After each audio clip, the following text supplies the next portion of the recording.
So we continue again with our lecture on India's Look-East policy. Now I will be discussing with you the development of India's Look-East policy.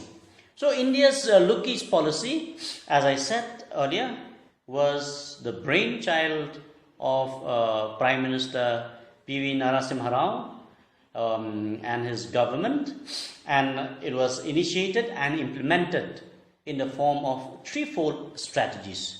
Number one, to renew political contacts and understanding with Asian member states. Number two, to initiate enhance economic interactions, including investment and trade. And number three, to strengthen defense and strategic link with these countries. So these are the threefold strategies, in terms of the Look-East policy. As I said, to renew the political contact between India and Southeast countries, to initiate economic interaction, and of course to strengthen defense and strategic links with these countries. So with this policy, India pursued its relation with ASEAN in great enthusiasm and energy. So, and by doing so, it was also able to overcome its diplomatic frictions emanating from the Cambodian crisis and Cold War politics. India then became a sectoral dialogue partner with ASEAN in 1992 and a full dialogue partner in 1995. In 1996, I.K. Gujral, the then Minister of External Affairs, Minister of External Affairs, he attended the ASEAN conference in Indonesia for the first time. And here he insisted on India's Look-East policy destiny and commitment to be partners to give real meaning and content to the philosophy and the promise of what he called as the Asian century. So therefore, this phase of India's trying to revive its relationship with Southeast Asia can be called as the first phase of the development of Look-East policy. The initiative of Narasimha Rao on the threefold strategies, then the insistence on India's being part of the ASEAN and especially in the dialogue with ASEAN, first as a sectoral partner and then as a full dialogue partner in 1995, and also the insistence on the idea or philosophy of Asian century is the first phase, can be considered as the first phase of the development of India's Look-East policy. So therefore, following the footsteps of P.V. Narasimha Rao, Prime Minister Atal Bihari Vajpayee also accelerated India's Look-East policy. Foreign Minister at that point of time, Jaswant Sinha, he adopted and popularized the concept of what is known as extended neighborhood, in order to enhance this Look-East policy. So the extended neighborhood to insist actually India's commitment towards the region and also to enhance its vision of Eastern neighbors. So which means extended neighborhood means not only the adjoining neighborhood or the contiguous neighborhood, but other neighborhood in the region. So therefore, after more than a decade, this policy assumed more pronounced strategic significance, especially as the concept of extended neighborhood is being expanded, to even include countries like Australia, Japan, South Korea, and so on and so forth. And therefore, this expansion of the definition of East, extending from Australia to East Asia with ASEAN as its aim, is often considered by many scholars as the second phase of the Look East policy. So therefore, the first phase of the policy is the threefold strategies: the development of the idea of the Asian age. The second phase of Look East policy is the development of the new concept known as the extended neighborhood. And therefore, with this, as I said, therefore the second phase also involved the expansion of the meaning of the East, which goes on to include countries like, as I said, Australia, and then two other East Asia, with ASEAN as the aim. And this particular phase is marked by a shift from trade to wider economic and security issues. So therefore, in the earlier period, the insistence was on trade. Now, trade is being magnified into many other sectors, which include security issues, and therefore the joint effort, to protect the sea lanes, to coordinate counter-terrorism activities became part and parcel of the significance of this second phase. So therefore, on the economic side, the second phase is also characterized by arrangements of free trade agreement and establishing of institutional economic linkage between between countries of the region and India. And on the other side, as I said, the development of so many other sectors which are significant, especially in building international relations and also in foreign policy. So therefore, now the emerging attention therefore towards Look East policy is driven by reasons such as the potential to the development and advancement of the country's economic strategic needs. And therefore, with this view in mind, India also launched a military contact and joint exercises with the ASEAN states, which were initially in a very low key, but over the years this have expanded into a full-fledged defense cooperation.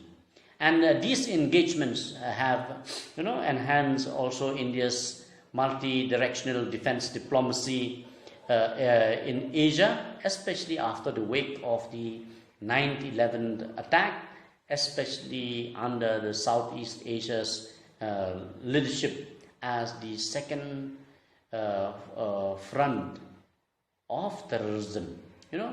India-ASEAN dimension of security relations have also assumed importance, with the emergence of this Look East policy, and also with the important engagement of India with the ASEAN. So this second phase of India's Look East policy also has another important features or another important dimension to it, and that is that it may be called as the road diplomacy. So by this I mean the efforts by India and countries in the East to strengthen, to enhance, to establish air and road link to East and Southeast Asia.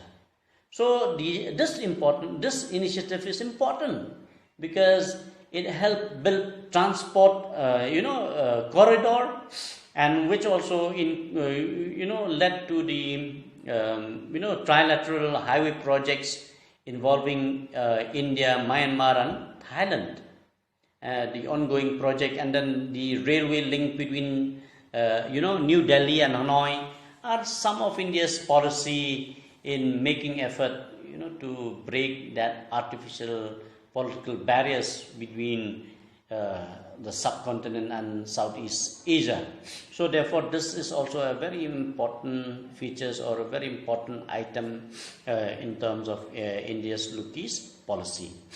Now let us discuss about the development and commitment of India's Look East policy which is actually manifested through its participation in various forums, like its participation in the Bali and Laos 2003 and 2004 summit, meeting of the ASEAN, which indicated the strategic partnership between ASEAN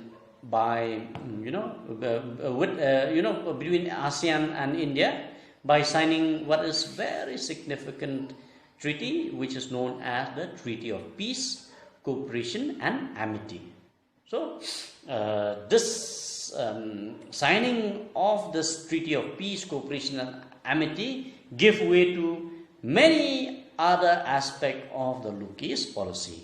So this development also certainly therefore ushered in a new era, especially of greater trust and higher level of cooperation between these regions. And in 2004, India and ASEAN also launched a common vision document, which lay down the roadmap and detailed counters of cooperation between the two up to 2020. And this document therefore spelled out the new and expanded areas of cooperation, which included trans-regional infrastructure, transportation, communication, human resource development, and science and technology, then knowledge areas, agriculture, trade, investment, energy, environment, culture, and of course people to people contact. So basically, therefore, this vision document, which laid down the roadmap and also give a detailed counters in terms of the cooperations that India would have with the Southeast Asian countries, show that India is going to engage with these regions on various aspects, on almost every aspect that would affect India, also the Southeast Asia region. So other issues were also taken up in this particular document, and these issues are related to political and strategic concerns, like the convergence of cooperation became a very important part of the agreement between India and ASEAN in that particular document. And the main areas of concern and consideration in this front are the maritime security, then the areas of combating terrorism, then transnational crime. These are important areas, and then prevention of the spread of weapon of mass destruction, then human trafficking, arms, small arms trafficking, then confidence building measures, then conflict prevention and resolution, energy, environment preservation, promotion of democracy, promotion of human rights, then peace, development, disarmament. All these became part and parcel of the second agenda, that is the political and strategic agenda of India's engagement with Southeast Asia or with the ASEAN.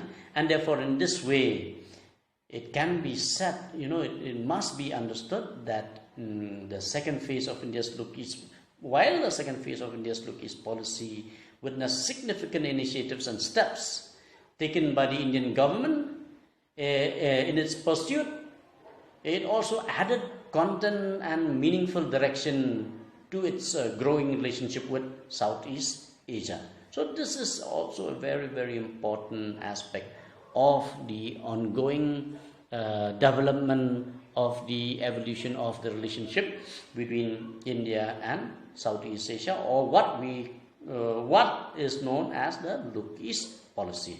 The third phase of Look East policy is a phase which is taken over by the present government, the NDA government under Narendra Modi, which rhetorically emphasized on the changing of nomenclature from Look East into Act East policy. So, what is significant in this particular shift of nomenclature is that India is now therefore giving more emphasis and stress on its willingness to play more active and prominent strategic role in the region, which in many ways can be exemplified by the enhanced defense diplomacy in the East and Southeast Asia. This phase is also characterized by the expansion of the meaning of East extending to Australia and China. So therefore, what is significant in the third phase is the change of nomenclature from Look East to Act East, and then the inclusion of Asia as part of that extended neighborhood. What just One Singh talked about, now it is being re-emphasized to also include China. So therefore, Look East policy is a policy which has evolved through centuries of connections, and also relations that India has had with this region. And today, therefore, India's interest in designing such a foreign policy has also been evolved through various phases. As I said, the Nehruvian phase, then the Narasimha Rao government's phase, of course, including the next government, that is the NDA government under Atal Bihari Vajpayee, and of course the role played by the UPA government, especially in including all the other all the other important sectors and issues from 2004, making this Look East policy as though it is a package which included everything that is significant. And the third phase is this, and therefore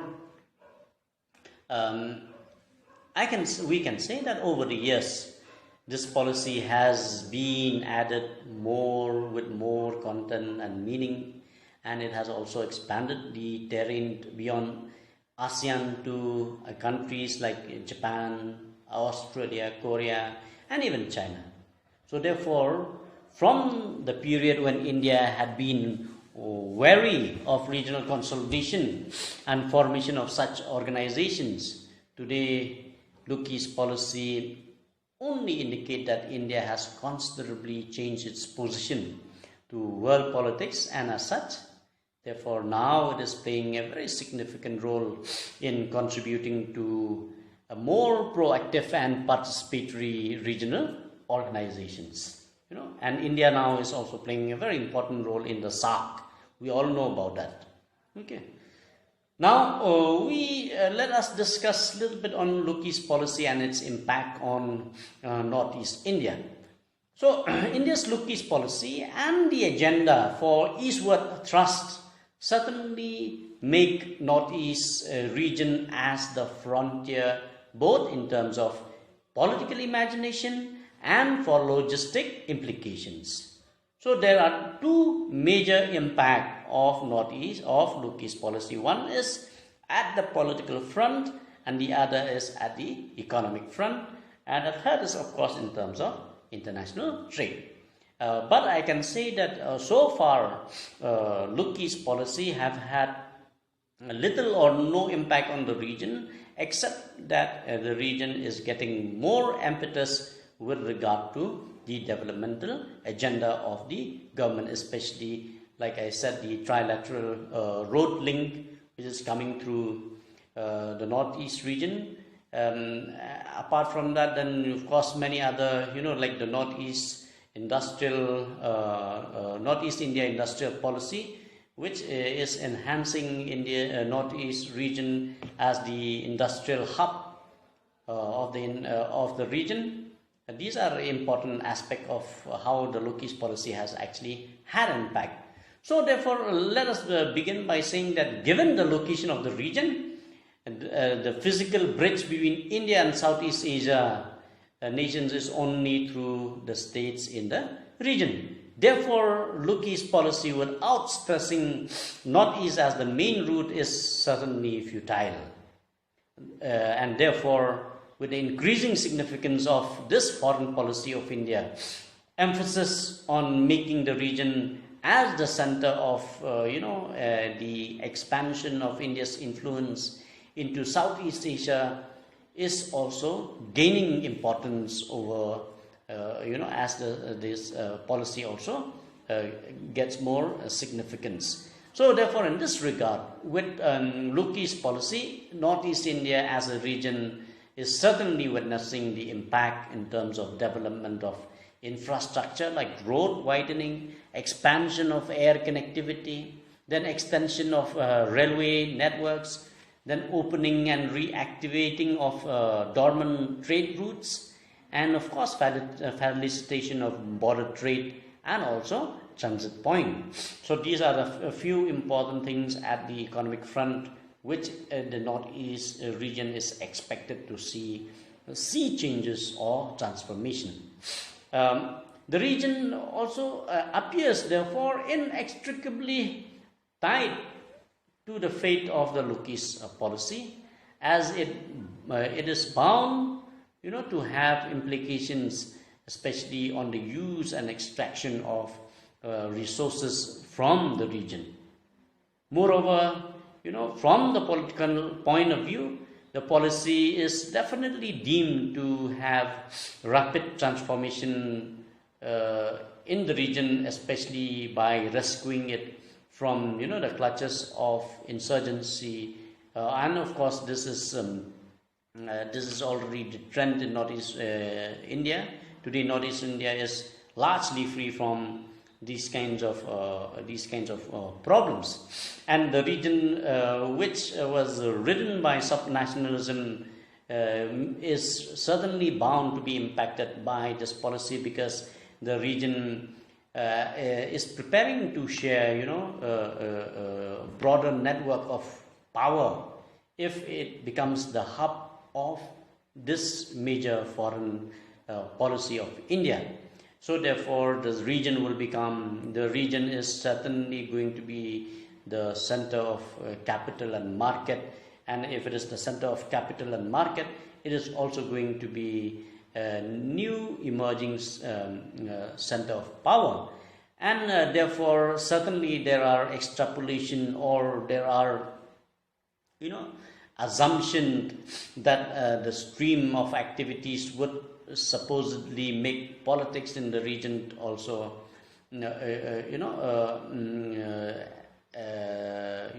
witness different multiple fault lines, and therefore these fault lines, political fault lines, would over the year they would gradually therefore disappear. However, it is also important for us to understand that in order to achieve all these, in order to be able to see these kinds of transformation, we have to also understand the complication and the impediments of governance in Northeast India, especially with the impact of Loki's policy. So therefore, what I want to say is the Northeast region, which is often looked upon as a region faced with the challenge of governance, will definitely see some kind of transformation even in that particular aspect with the impact of Loki's policy. Because, for instance, as I said, as India makes eastward aspiration physically possible, then the state in the region which also share 98% of its border with its neighboring countries will definitely have to therefore transform their governance in terms of evolving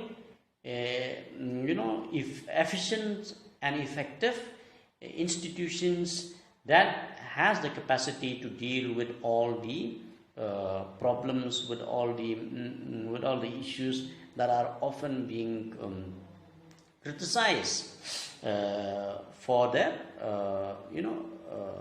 for their weakness. Okay, so therefore, as I said, with the region sharing 95% of the border with countries like Bangladesh, Bhutan, China, Myanmar, Nepal. Therefore, the region is very, very important. It's very, very important to India's Look East policy, and also it is important because the rest of the region shares only 2% connectivity with the rest of India, and therefore, if this Look East policy is made to realize, then Northeast will also be the region that is going to benefit the most from this particular policy. So, one more thing which we have to understand is the region is a storehouse of mineral resources, and then biodiversity, and of course water resources, and therefore these are important to the Look East policy, as the region provide the cultural and historical route to Southeast Asia, and also the geographical proximity makes the region even more important in this foreign policy of India. Therefore, any push in the policy, especially the development of vibrant commercial exchanges, can galvanize growth, can enhance growth and development in the region, as it is a prospective economic zone. So, however, one must also understand that there are some concerns, and the major concern so far has been that despite the vision document, whether with Look East policy or Northeast Vision 2020, and stressing on the opening of trade routes across the border to accelerate this growth process, the region economy has not moved ahead. And with regard to the integration of Northeast India in the regional market, another concern is that so far trade between India and the rest of Southeast Asia has been carried out conveniently through sea routes, and as such the people of the region are questioning the impact of Look East policy, especially in the context of what is known as the mega market economy, or the region sharing the benefit of this foreign policy. So therefore, you see, trade narrative in the region so far is still confined only to border trade, and therefore in many ways people of the region are arguing that there is a trivialization or the trivializing attempt of the Indian government to engage with large trade prospect meant for the region, and therefore this is one of the two major concerns. And as I said earlier, with regard to governance and security issue in the region, Look East policy is also extrapolated, or it is assumed to be having the capacity to transform the region into one where market economy and regional growth would affect the political narrative of the region, which have for so long been driven by unrest and community-based aspiration. So Look East policy, if integrated, I would say would certainly demand investment, and international financial institutions like the World Bank and the Asian Development Bank will insist on good governance, on for as the conditionality for loans, and therefore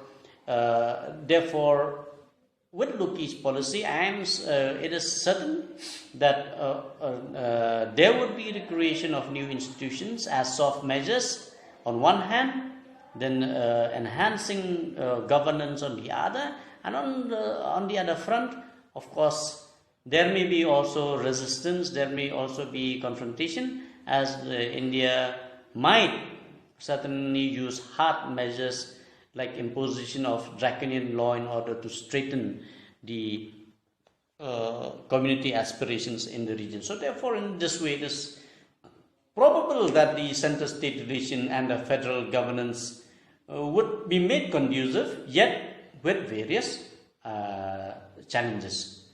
And another important aspect of this would certainly be the impact of Loki's policy, which would have on community claims over natural resources.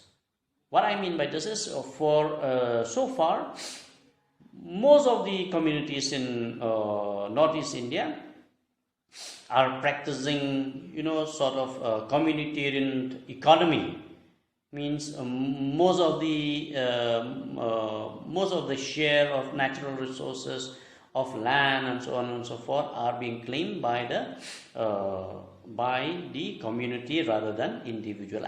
So Loki's policy certainly will make all these become very expensive, and therefore all these will be transformed into private property, private ownership, and therefore from this point of view, the emergence of private ownership would certainly have a major impact on the political narrative, especially for those who sustain on the ground of political periphery contestation with the center.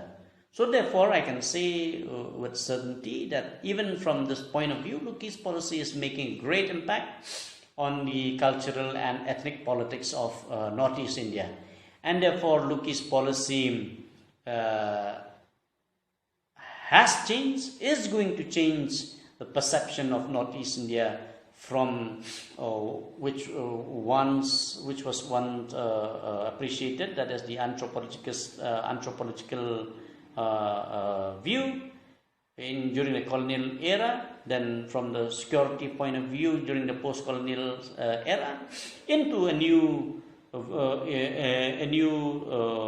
approach to the region, and that is as the gateway of trade and cooperation with Southeast Asia and the world, especially in the era of globalization. So therefore, in a nutshell, I can say that Northeast India is certainly is going to experience major transformation, major impact from Loki's policy, whether it is in terms of the political narrative, whether it is in terms of the community claim, whether it is in terms of trade, whether it is in terms of the economic isolation which it has experienced from the time of British to the post-colonial period and even today. So therefore, today we are talking about inner line permit, we are talking about 6th schedule, and so on and so forth.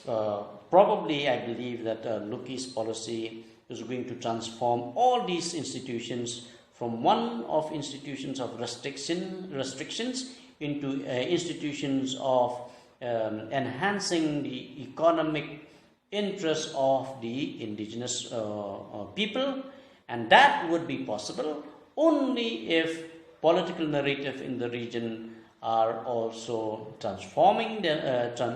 also being transformed according to the demand of the time, as well as according to the prospective politics, that is politics of taking advantage from this particular policy. So anyway, let me stop here with regard to Loki's policy. Thank you very much.